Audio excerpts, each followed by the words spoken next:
Fractious, how divisive has the Israel-Hamas war become? It caused a major American newspaper to delete an editorial cartoon that it had published about the conflict. We've already seen the battles on college campuses, at city council meetings, in the streets, and on the House floor, where this week the only Palestinian member of Congress, Rashida Tlaib, was censured over her rhetoric over the war. And then on Wednesday, the Washington Post took the unusual step of pulling an editorial cartoon about the conflict and opening up a page for reader comments. The cartoon is by two-time Pulitzer Prize winner Michael Ramirez, who will join me in just a moment. The illustration is titled Human Shields. It depicts a man labeled Hamas who is saying, "How dare Israel attack civilians," while he has tied to his body 2 infants, 2 children, and a woman. Post opinion editor David Shipley, who had selected the cartoon, wrote in a note to readers that the image, quote, was seen by many as racist. "This was not my intent. I saw the drawing as a caricature of a specific individual, the Hamas spokesperson who celebrated the attacks on unarmed civilians in Israel. However, the reaction to the image convinced me that I had missed something profound and divisive, and I regret that. Our section is aimed at finding commonalities, understanding the bonds that hold us together, even in the darkest times." While the cartoon was taken down at the Washington Post, it's still posted on the website of the Las Vegas Review-Journal. Joining me now is editorial cartoonist Michael Ramirez. In addition to winning the Pulitzer in 1994 and 2008, he's the author of the books Give Me Liberty or Give Me Obamacare and Everyone Has the Right to My Opinion. Okay, Michael, thanks for being here. Tell me what you're depicting. Is this a composite character or is this the Hamas spokesman? It's a caricature of Hamad Karzai, who went on Lebanon television and hailed the October 7th slaughter of innocent men, women, children, and then threatened to repeat it over and over again. And so the cartoon in its specificity is about Hamas, not Palestine in general. I mean, the civilians in Gaza are as much of the victims as the Israelis were on October 7th. Because of Hamas. When you say it's not about Palestinians in general or Palestine in general, I'm going to put that, Catherine, back up for one more second so that people can see it. When you use the Palestinian flag, are you not conflating all Palestinians with Hamas? And in the photograph that's hanging on the wall, I think what I see is the Dome of the Rock. Similarly, are you conflating all of Islam with Hamas? No, because that's the sheikh who actually was the founder of Hamas. You just can't see it because it's been cut away because the Post demands. Well, is that the Dome of the Rock behind the sheikh, or am I reading something into it that you didn't intend? Well, no. If you look at the Review Journal, and by the way, let me clarify a couple things. I'm the editorial cartoonist for the Las Vegas Review Journal, and I have this extraordinary collaboration with the Washington Post, where I do 2 cartoons for them a week on Tuesdays and Saturdays, and they run simultaneously in the Review Journal and the Washington Post. The Review Journal has a horizontal format. The Washington Post has a vertical one.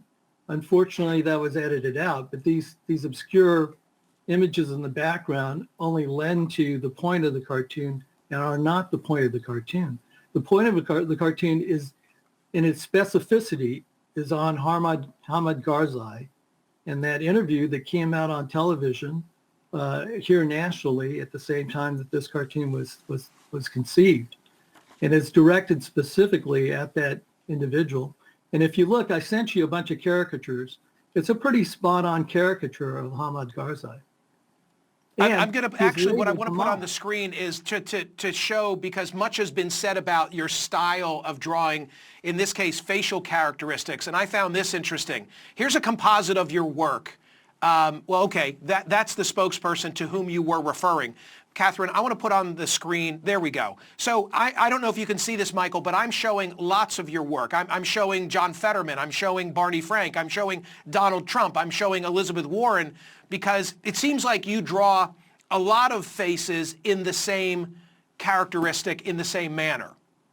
You know, Michael, if you look at the background characters, like the generic characters in my cartoon, they all have long noses and beady eyes and they're bald, because I draw the thing I'm most familiar with, which is my face when I shave every morning. These are cartoons. You know, it's sad that these just images can compel a bunch of people to run for their safe rooms clutching their participation trophies. If they could just I was surprised imagine, about, Michael, I was surprised about something. The editorial page comment that I posted from the editorial page editor, Mr. Shipley, he spoke of finding commonalities as being one of the objectives. I am a huge fan of editorial cartoonists. 3 of them draw for my daily newsletter because I just love this sort of thing. I've never believed that finding commonalities was the purpose of your work. I'm curious to know your reaction to that. well, and I want to defend David Shipley as well. I think David has done a great job at the Washington Post. He's brought a series of voices that they didn't have before to broaden their political perspective, and it's so important. I'm a big fan of David's, and while we disagree on this issue, and I'm sad that they did that. I think it was under pressure from a newsroom. It's sad these days that newsrooms across these big liberal papers, they think of these images and words as weapons, and they weaponize this, and they try to force the paper itself to follow whatever subjective criteria they have for these guidelines, and it's unfortunate. I want you to respond to some of the criticism. Catherine, put up the criticism from Suzanne Van. I'm going to mispronounce the last name, Geun. There we go. Okay, so this is one of the comments that came in. The writer is a postdoctoral research associate at the Center for Culture and Society and Religion at Princeton. She says, Mr. Ramirez's November 8 cartoon depicted a Hamas representative tying women and children to himself to use as human shields, then blaming Israel for their deaths. Though no one disputes that Hamas hides in civilian areas to evade the Israeli army, this is the key part now, this cartoon amounted to an attempt at excusing Israeli war crimes. Your reaction to that is what? That's just ridiculous. Look, the cartoon was very specific in who I was directing it to. It did not justify anything that Israel did. It pointed out the hypocrisy of an organization that uses people, and I think there's plenty of empirical evidence that shows Hamas does this. Not only do they use people as human shields, they operate in densely populated areas and under hospitals. So there's no question, they can't debate the point of the cartoon. So they use the race card as a way to eliminate a contrary political opinion that they don't agree with. I always thought that editorial cartoons were to spark civil conversation and discourse, not necessarily to bring out our commonalities. And if I'm right, then we've just achieved that. Thank you so much for being here. You've inspired today's poll question. This is going to be really interesting to see how it turns out, Michael. Thank you, Michael. Thanks for having me on. Okay, gang, there it is. Go to Smerconish.com. Now you've seen it. Now you've heard his explanation. You also heard the criticism. Should the Washington Post have removed that cartoon titled Human Shields? Social media reaction from the world of YouTube, I think. What do we have? Editorial cartoons are meant to show a viewpoint and make you think, says Lizette. Yeah, I agree with you. Obviously, within bounds, not to promulgate hate speech and so forth. And by the way, this was interpreted as conflating so much of Palestinians and Islam generally with Hamas. People didn't like that. There was an editorial cartoon in the Philadelphia Inquirer for which the Inquirer and the Cartoonist apologized. Do we have that one, Catherine, of that which got yanked from the Philadelphia Inquirer, the boot?